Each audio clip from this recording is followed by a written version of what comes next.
Salutations, respected viewers. This is George from Ireland. In this video, I'm going to be talking about the Russian Civil War. I got up to November 1917. By that stage, the Bolsheviks were clearly in control of Petrograd, and this now called St. Petersburg, and Moscow, where there had been fairly heavy fighting in Moscow. You can see plaques up to it there, the first clashes, and some of the Red Guards, it's the Bolsheviks' army, were buried right in front of the Kremlin Wall necropolis. That was the start of that. So the Whites were seen as righteous by the Western Allies. The France, the United Kingdom, the United States, those were the powerful allies. Remember, the First World War was still going on. It was raging on the Western Front. On the Eastern Front, the Central Powers, that's Germany and Austria-Hungary, they'd stopped advancing because they wanted to see the Russians kill each other. And then if we attack, the Reds and Whites might come together. So the two sides in the Russian Civil War, the Reds, that's the Bolsheviks, and the Whites, that was almost everybody else. The Whites were still pledged to continue the war against Germany, and the Western Allies desperately wanted Russian support because the Western Allies did not believe they could defeat the Central Powers without Russian assistance. The Whites were, in some cases, of a conservative mindset, but we must remember the complexity of the situation. There were also social revolutionaries on the White side, the cadets, the Octoberists, various other political groups, really everybody except for the Bolsheviks. But some of the Whites were primarily Russian nationalists. They wanted to keep the Russian Empire together. They wanted to keep the Ukraine, Latvia, Lithuania, where else? Azerbaijan, Kazakhstan. They wanted to keep all that as a unit. And they were aghast with what the Bolsheviks were doing, saying that the non-Russian sections of the Russian Empire can go independent. Places like Belarus were not clearly defined, and some people have said that the Belarusians would not have known they were Belarusian until the Bolshevik government came and told them that they were. The Ukraine was not clearly defined because it was many provinces which were later put together to form the Ukraine. So the Allies would pledge to support the Whites because the Whites were committed to fighting on in the First World War. The Bolsheviks were also a revolutionary force, and the Allied governments were mostly centre or right-wing in their political outlook, so they thought the Bolsheviks threatened the very fabric of society. Moreover, Bolshevism was supposed to be an international creed. The Bolsheviks started to call themselves communist more and more, and in fact, in 1918, the Bolsheviks renamed themselves the Russian Communist Party. So huge numbers of weapons had been shipped to northern Russia by Allied countries, chief among them the United Kingdom, to these Russian ports of Murmansk and Arkhangelsk.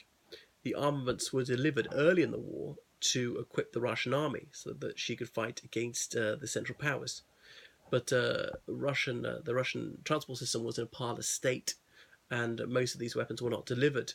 And in some places, the ground had collapsed just under the weight of tons upon tons of weapons, all these boxes gone down like that.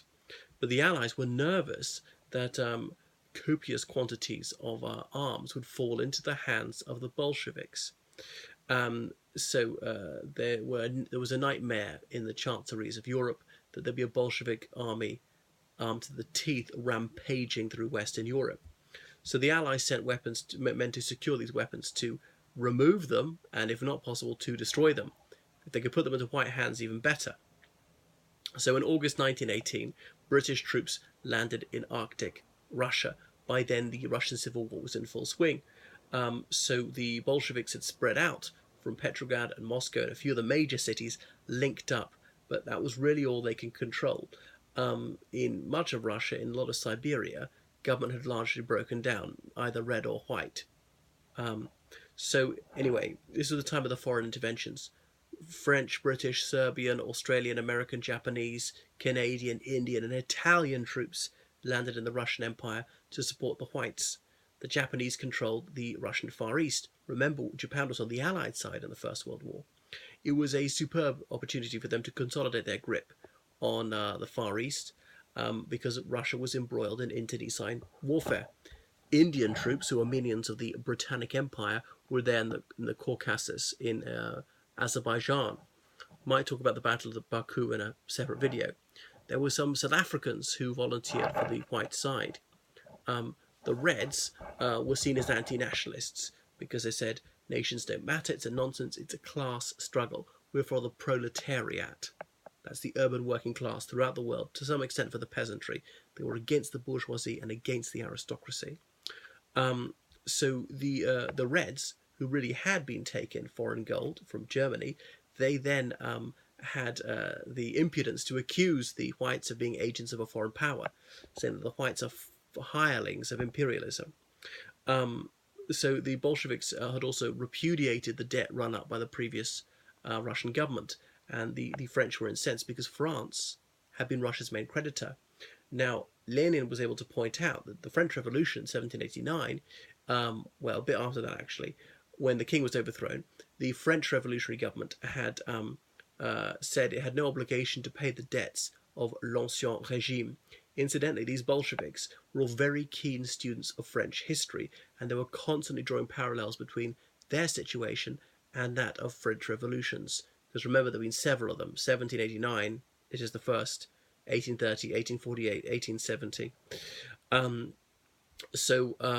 Anyway, Russia had run up these huge debts, owing over $3 billion to the United States alone, and more to France. So France couldn't bear to see these debts abandoned. Anyway, was Russia not entitled to do the same thing as France has done? Of course.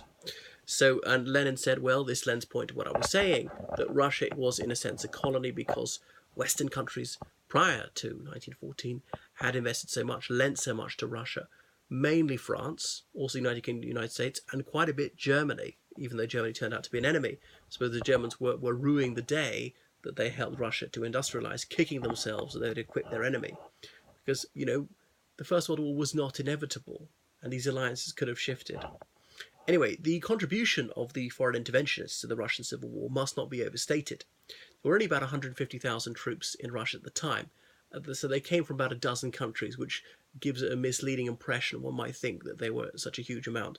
But bear in mind, there were a couple of million soldiers on either side of the Russian Civil War. So then they're Poles. Poland was becoming independent. Remember, Poland had disappeared off the map a century earlier. And what's now Poland was divided between Germany, Austria-Hungary, and Russia. And Polish nationalists thought that Austria-Hungary was the most benign of these, occupier, if you can call it that. Germany was the second best, and Russia was the worst. And the Polish separatist movement had decided that they would only see an independent Poland again if Russia were defeated. And that's why Józef Piłsudski had volunteered for the German army, encouraged other Poles to do likewise. One thing is, what's now Poland was one of the main battlefields in the war. So the German and Austro-Hungarians had pushed the Russians out of eastern Poland, and they re-established Poland as a satrapy of Germany. There was to be a region to Poland. They got the Archbishop of Warsaw to fulfill this role. And the Polish nationalists were saying to the Germans, so we can have a fully independent country after the war. And the Germans were dissembling. There was this Polish legion in the German army. The Kaiser insisted they swear allegiance to him, and Piłsudski said no. He got imprisoned towards the end of the war. Anyway, the foreign interventionists were at least well equipped and well armed. It gave a psychological boost to the whites to think that they had the world behind them, whereas the Bolsheviks had no friendly governments. The British army in Russia was ordered to train the white armies, not to do the actual fighting. Well, many of these white army soldiers were seasoned soldiers, and they didn't need a training.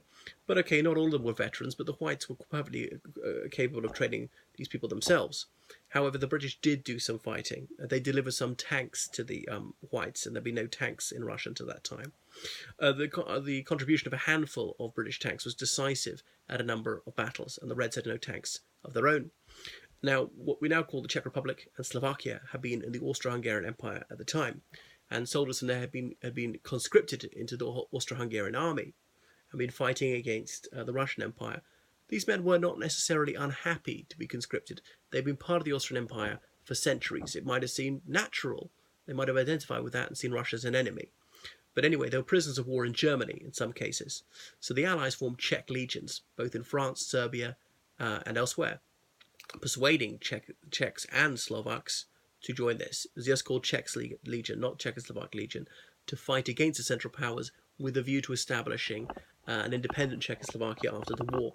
There had been stirrings of Czechoslovak nationalism in the years leading up to the First World War, but had it not been for the First World War, it's very unlikely that there would have been an independent Czechoslovakia or Czechia on its own or Slovakia on its own. Anyhow, Slovak and Czech prisoners in the Russian Empire had been allowed to form this Czech Legion and to fight on the Russian side, to switch sides, fight against their former comrades in the Austro-Hungarian army. But when it came to the Bolshevik Revolution, what were they to do? Fight for the Reds or the Whites or what? They formed an independent unit. They more or less supported the Whites, but they were in a prominent force in Siberia.